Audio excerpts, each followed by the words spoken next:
Samantala, bukod sa kilig ng Team Barda, asahan din daw ang world-class production sa upcoming Kapuso series na maging sino ka man.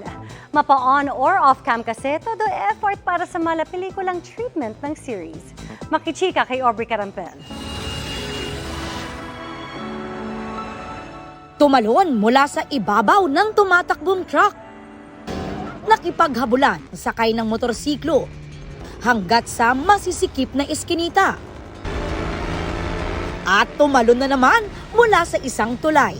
Talaga namang buwis buhay ang maraming eksena nina David Licauco at Barbie Forteza sa TV adaptation ng Maging Sino Ka Man.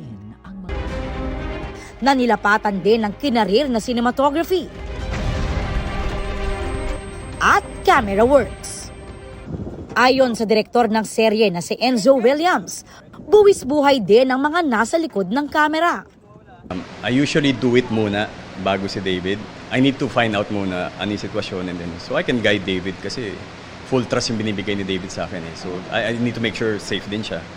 And paano siya pwedeng gumalaw.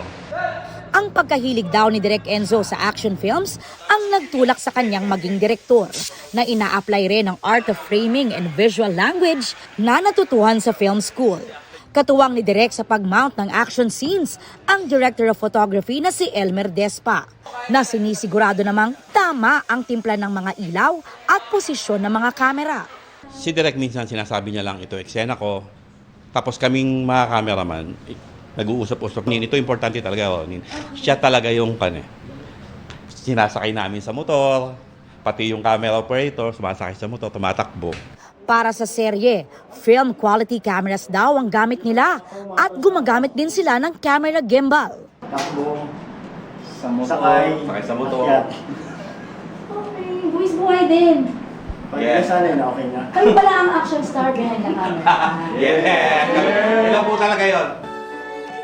Kaya naman ang Barda, hats off din sa passion at dedication sa bumubuo ng produksyon. Nakita naman daw sa pinusuang teaser hanggang sa AVP at kanilang music video.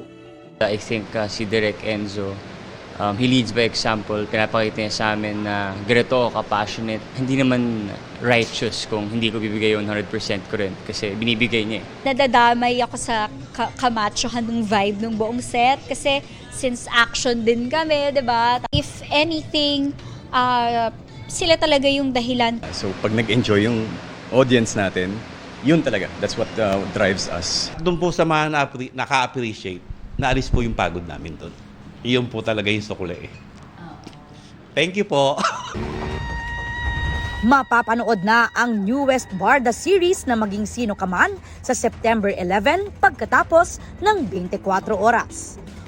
Aubrey Carampel, updated sa showbiz happenings.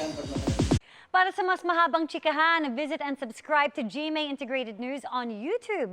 At para sa mga kapuso natin abroad, samahan nyo kami sa GMA Pinoy TV at www.gmanews.tv.